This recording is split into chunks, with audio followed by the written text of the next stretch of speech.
The most effective indoor ant baits are slow-acting formulations that the workers can carry back to the nest, so the toxicant passes through the colony. Choose a bait based on the ant's feeding preference and the active ingredient. Observe whether ants are attracted to sweets or to protein and grease, then select a sugar-based bait for sweet foraging species and a protein or oil-based bait for protein foraging species. Prefer slow-acting toxicants such as borax mixed with a palatable attractant because the delayed mortality lets workers share the bait with brood and the queen before dying. Use small gel stations or placed granular stations depending on where ants forage. Gels are excellent for cracks, crevices, and along baseboards, while granules work well on counters and other open surfaces.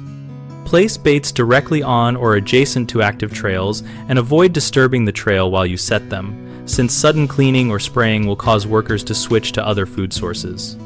If a bait shows no activity after 3 to 5 days, rotate to a different bait type and ingredient because colonies can be bait averse or prefer a different nutrient at different times. Common mistakes include using fast-acting sprays or powders that kill visible workers but prevent transfer to the colony, so avoid contact insecticides near bait placements and focus on baiting instead.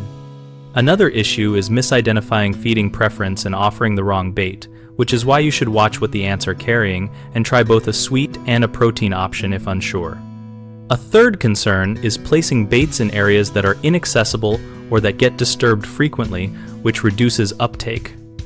Place small discrete stations on the trail, out of reach of pets and children, and do not clean or apply other chemicals there until activity declines.